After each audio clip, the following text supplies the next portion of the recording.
there has to be an end game for the continuous, bullying of Cody Rhodes and making him look like a flat bitch. There has to be an end game. I'm watching that beatdown last night, right? And I'm just thinking to myself, they're making the bloodline look so strong right now and like untouchable. It's got to be for a reason, right? Like, how do you go into night 2 of WrestleMania and it's the same narrative that we've been seeing for the last couple weeks? I'd follow that by saying, when Seth Rollins and Cody were getting essentially jumped and beat up, they didn't have additional help. I don't see that being the case at WrestleMania. They're going to have somebody. And I think we all kind of have our idea of who it's going to be. But I think at this point, I think there has to be some kind of a payoff here for Cody Rhodes because, man, if there's not, you're burying this dude hard.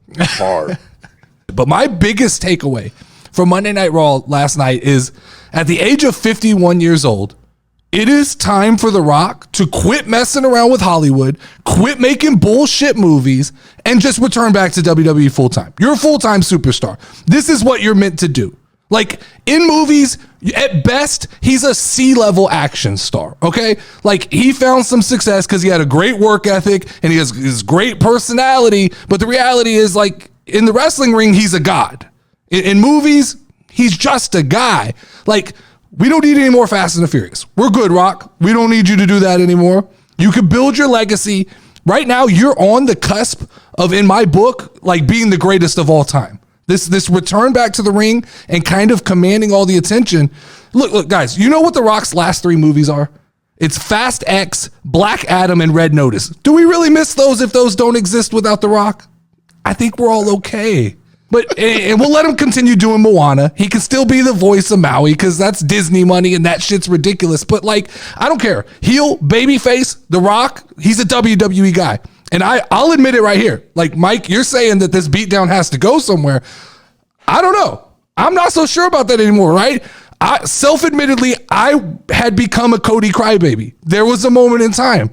I'm a self-reform. I drank the Cody Kool-Aid. Cody had me in my feelings about, like, oh, Cody needs a turn with the belt. It's only right. It's only fair. This is why we need The Rock. The Rock came back and sobered me up. The Rock came back and let me know. No, we don't. We need a grown-ass man in that ring who's allowed to say the word fuck whenever he wants to, apparently.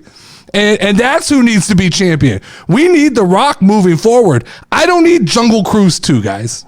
Don't need it.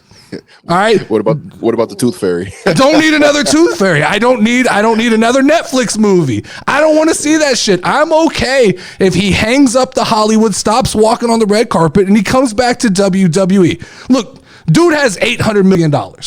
He don't need any more. You don't have to make any more movies. You're done with trying to make money. Come back to where everybody loves you and just do what you do and live out the rest of your life as a wrestling god.